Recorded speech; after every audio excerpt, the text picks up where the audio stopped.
next talk is I Want My RPC by Mato.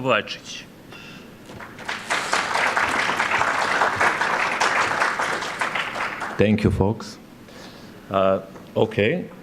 Today I'm going to talk about what? Aha, normalno, može. Evo ovako, malo sam možda višli, tako ćemo stati. I'm going to talk about RPC. So, frankly, it's not about exactly RPC, it's about Microsoft RPC. Okay?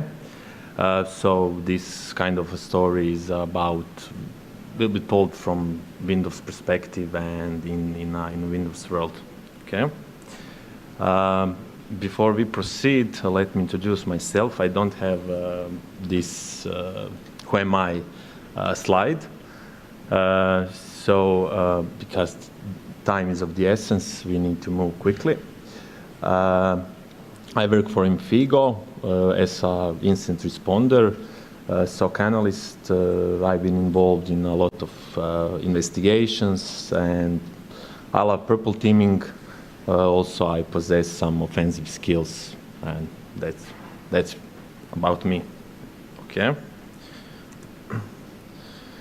So, like you mentioned, I will talk about RPC. I will describe some internals of Windows. Let's say this is some basic stuff, just to be sure that we are on the same level. After that, we should go to the offensive scenario. We will look at the RPC from attacker's angle, and next we will do the opposite from the offensive scenario. Okay. RPC actually stands for Remote Procedure Call. Okay. So this guy told me that I need to be normal, but actually I need to move in front of closer to the microphone. Okay. It's not a problem. It's okay. So it stands for Remote Procedure Call. It's a part of IPC. So what is IPC?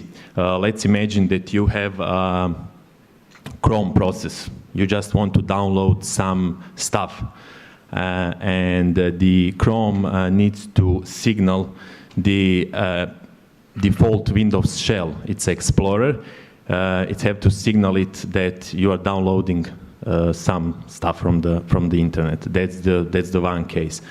Another case would be, let's say, that you just typed your password and log in the workstation. So the netlogon process actually will call the other part of the, let's say, story. It's about a process on DC, on the main controller, and then basically it will send some content to the other side.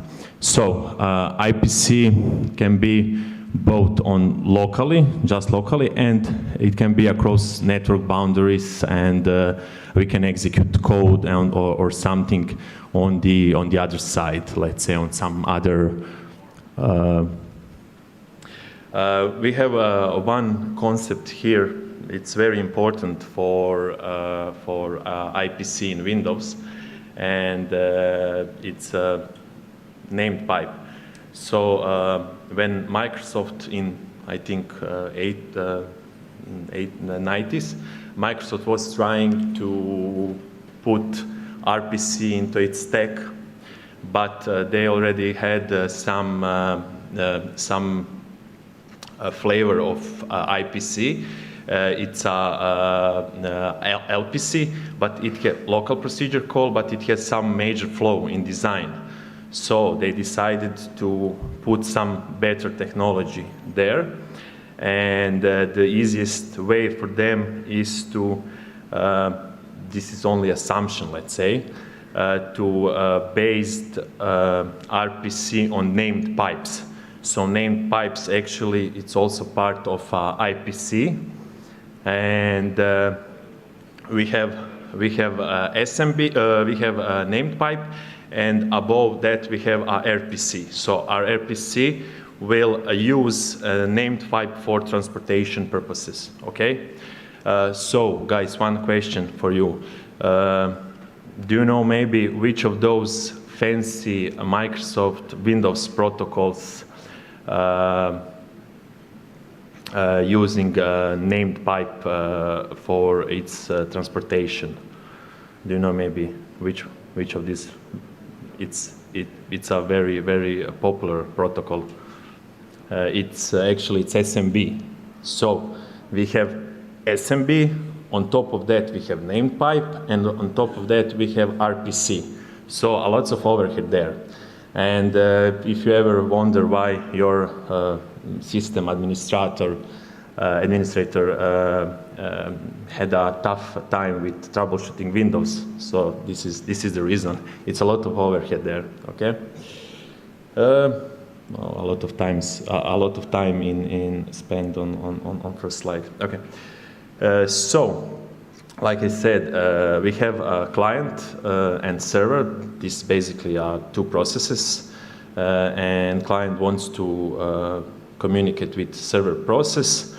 On the bottom of the page, we can see there's a part of name pipe, and you also need to know that if you can write some code about RPC, you know that you could transport RPC directly through TCP, via TCP, okay? So we need to have that because of detection, okay? That knowledge. So you can see there's a lot of, there's a various methods and paths to exploit this. You can exploit client side, server side. Also, attacker could proxy some communication between two of these processes. And we have this third component, endpoint mapper. Basically, it's like, I would say, this is just a basic example. It's like a, let's say, net table or something like that. It will map where a client is, what's the port, server listening, and etc. So that's the this is generally RPC has a lot of components that could be exploited. Okay. Here we have two stories. One is all about how threat actors abuse some components in Windows, and the other is how defender can use telemetry of RPC to detect this type of attacks. Okay. So we will follow steps of an attacker, and this is just, let's say, ordinary attack. He will use ordinary attack paths, but I want to send some message to these examples. Okay, so we have a very skilled actor. He already bypassed AV and EDR. Already done with payload delivery and the initial execution. So, and please don't drink vodka with that guy, okay? So he's moving towards privilege escalation phase, and he needs to choose some attack vector for that part of attack. Okay, like a lot of other attackers, he wants to check Active Directory configuration, operating system, to check some defaults. He's aware that ADOS is fully patched, up to date, but he stumbles upon that SMB signing is not enforced, and he knows that there's some default configuration that user has rights to join computer objects to a domain. So with that in mind, he chose to go with resource-based constraint delegation attack. It's a Kerberos attack. So he wants to abuse some Kerberos attributes and want to escalate his privileges there. Okay, so let me stop here for a moment. You may ask now, Mato, why are you talking about Kerberos, but your main title is all about RPC? So that's the catch, and that's the message I want to send. Maybe our attacker, he doesn't know anything about RPC. So he just follows his playbooks and that's all. So he will run all of these tools to complete his actions and to reach his goals. But generally, it's not necessary and important for them to know that behind the scene RPC is used. Okay, so if you look, sorry for that quality, but if you look at all those arguments, all the strings passed as arguments to Kerber relay tool, you should see a COM object. So, what's COM? Basically, COM is also a part of IPC, and this is, I intentionally missed to say this at first. So now we have COM, basically it's a part of RPC, and we'll use RPC to fullify transportation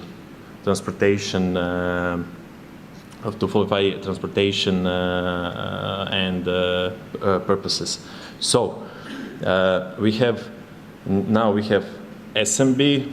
On top of that, we have named pipe.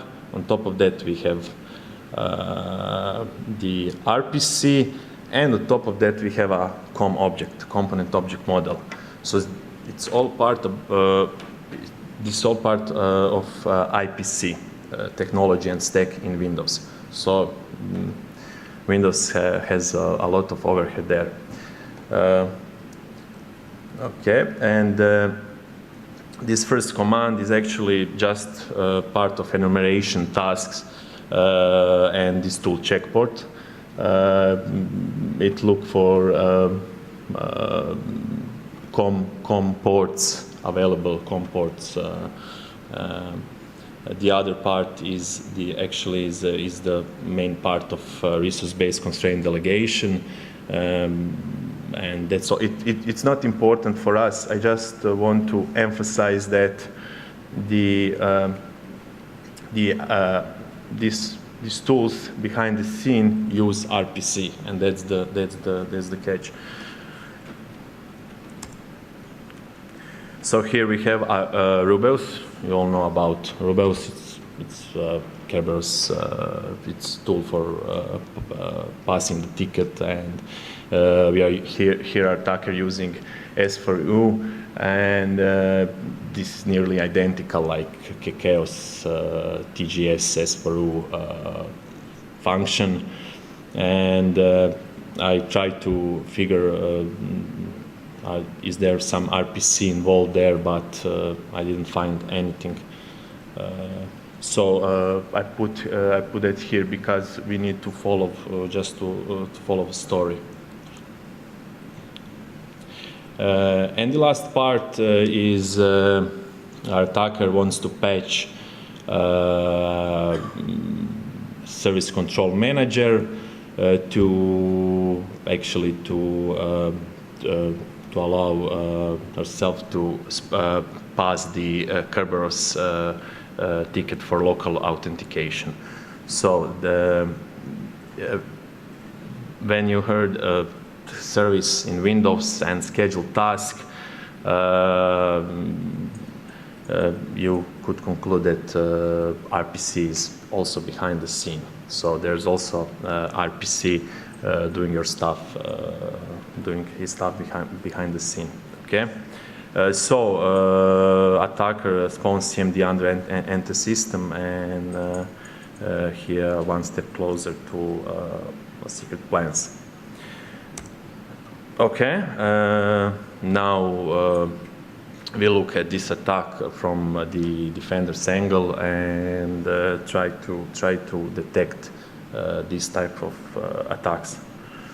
So our defender likes to spend some time on Mitre and wants to research some things about RPC, and he was astonished about how RPC technology spans across this Mitre graph, and also he wants to learn more about it. Sorry. Oh, I lose some slides here. Strange. Okay, so when he know about a lot of AD exploitation tools like DFS squares, Rubeus, Kerber relay, etc. So he followed this trend and wants to see are there any code of RPC in these tools. So he realizes that a lot of tools actually is dependent on the RPC stack. So he wants to it's not about tools, it's about Windows, it's about technology behind the scene. So he wants to detect this technology, to detect RPC. So he comes up with two plausible solutions, and he recalls that RPC is based on named pipes.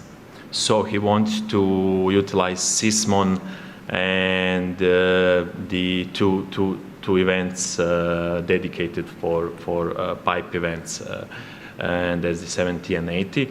He needs just to tailor to alter some configuration of a template, and now he can use it to detect malicious RPC activity. So here we have query for named pipes. Also sorry for quality, but colleagues said me that it will be better on YouTube. So here we're just looking for a combination of pipe name and the image, the process.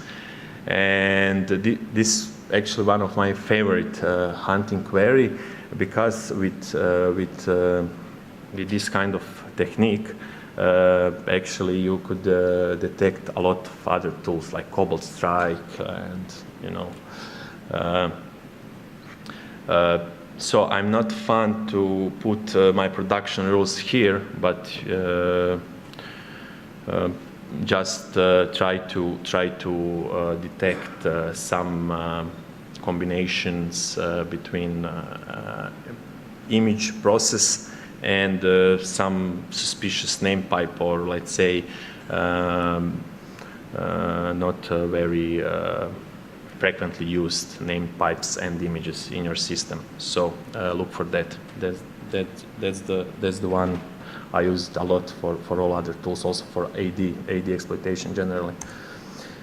Okay, the other plausible solution here is he wants to audit all RPC calls, and he wants to use RPC firewall from Zero Networks, and it can be used to audit all RPC calls. And like Sysman, it creates its own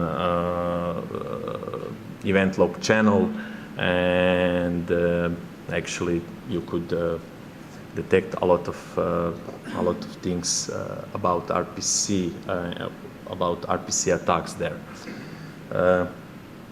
So one remark here is there is no direct connection between offensive toolset you saw a few moments back and this RPC firewall events. But we have this interface UID which actually told us that there is some COM interface that's not using a lot, and you should try with that also and try to pinpoint on some non-generic interface UID. Here, if you remember the first command of our attacker, this is a check port enumeration of COM ports, and actually this technique could catch attacker early in his phase.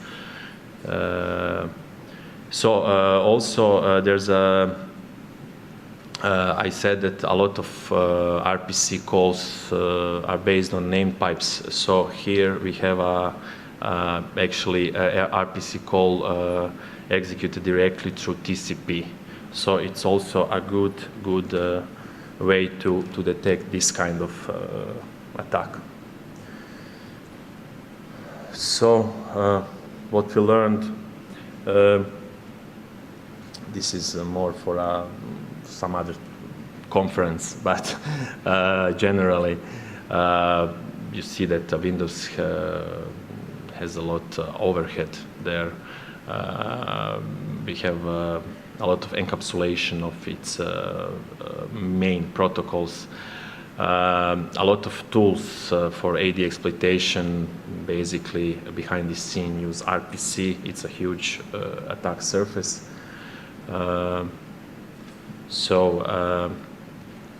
Try to detect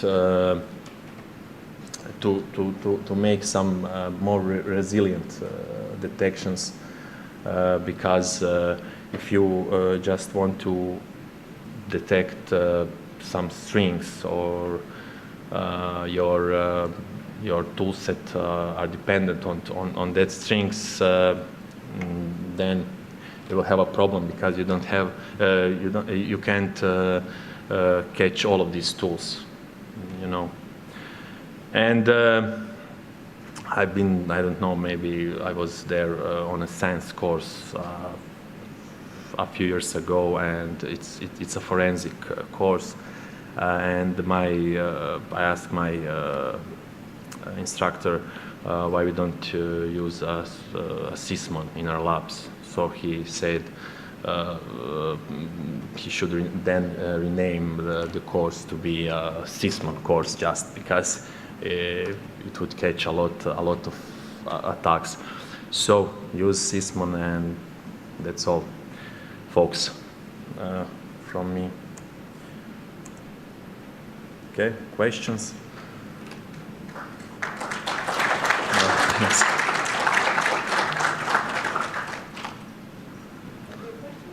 Anyone? It's not a tough domain. Okay, sorry, maybe we can grab a beer and then you should ask me something about this. Okay, thank you guys, that's all.